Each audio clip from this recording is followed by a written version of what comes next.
sobre o não perder a bola, sobre a capacidade de jogar para a frente, de arrastar o jogo, muitas vezes quando ele tem espaço, de arrastar o jogo para a frente.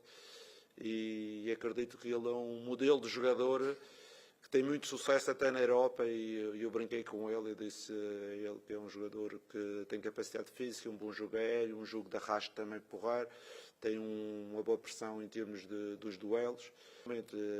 Nos últimos 2 ou 3 jogos foi dos jogadores mais regulares em termos exibicionais e em termos de produtividade para a equipa. Fico feliz porque ele é um menino que trabalha, é um menino humilde e é um bom exemplo para muitos jovens jogadores que querem ser vedetas aos 18 anos, aos 19, e ele tem 22 e ainda mantém a humildade e já joga muitas partidas pelo Flamengo. Por isso, não só a parte técnica, não só a parte física, mas a parte da humildade, da capacidade de trabalho, que também gostava de valorizar ao Everton. Nisso ele tem-me surpreendido e estou extremamente satisfeito.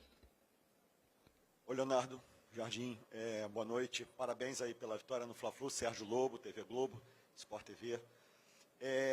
Hoje foi seu 9º jogo, né, comandando o Flamengo. Diante de tudo que a gente está falando aqui e da sua análise do jogo, a gente pode dizer que foi a melhor atuação do Flamengo sob o seu comando nessa vitória sobre o Fluminense, um adversário pesado? E eu estava, só um complemento, eu estava olhando aqui a tabela de classificação. O Flamengo, com o resultado, ele agora é o vice-líder do campeonato, 6 pontos atrás do Palmeiras. Ele tem 20 pontos com 4 outras equipes. E até o confronto contra o Palmeiras, você acha que o Flamengo, ao menos, pode diminuir essa vantagem? O Flamengo é uma equipa que não joga sozinha, tem os seus adversários e toda a gente vai tentar contrariar o Flamengo, mas é como eu digo aos jogadores, cada jogo para nós é a nossa final. Nós vamos focar agora no jogo da Libertadores em casa, depois vamos voltar outra vez para o campeonato. É importante nós fazermos o nosso trabalho, não pensar muito no que são, o que é que os nossos oponentes podem fazer.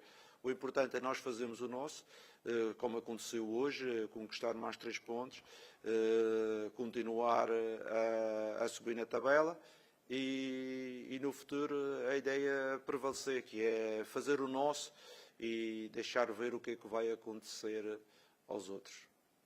Jardim, tudo bem? Boa noite. Gabriel Órfão, canal Paparazzo Rubro Negro.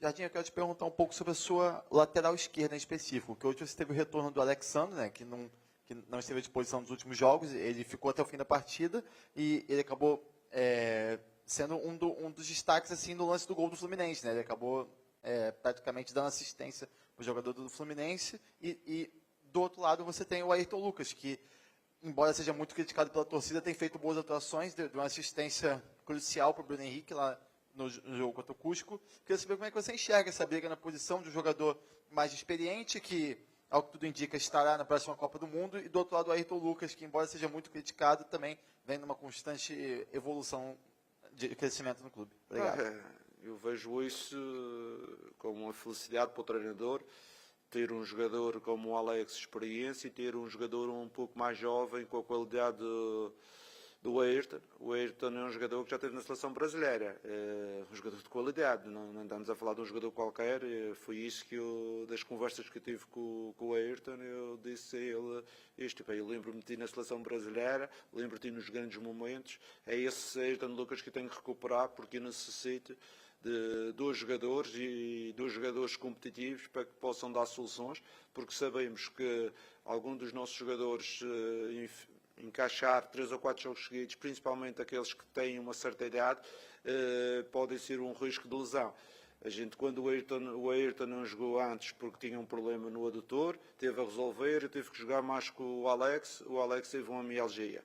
Aconteceu a situação do Eric e do Saul estarem lesionados, tive que pôr um pouco mais o Jorginho também teve uma mialgia. Por isso eu tenho que ter esta gestão de não sobrecarregar aqueles jogadores importantes, mas com uma certa idade, de forma que não tenha lesões importantes. Boa noite, Jardim. Bruno Castanho, parabéns pela vitória, canal Zona Rubro Negra.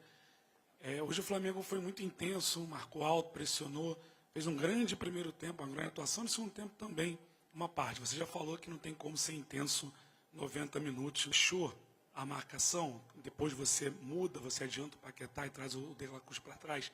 Esse tripé no meio ali foi o que desencaixou por algum momento o jogo, que marcava com 2 linhas de 4 e depois teve essa mudança? Obrigado. Eu tentei encaixar o De La Cruz ali com 3 pelo facto daquilo que eu vos falei. Os nossos volantes estavam sobrecarregados.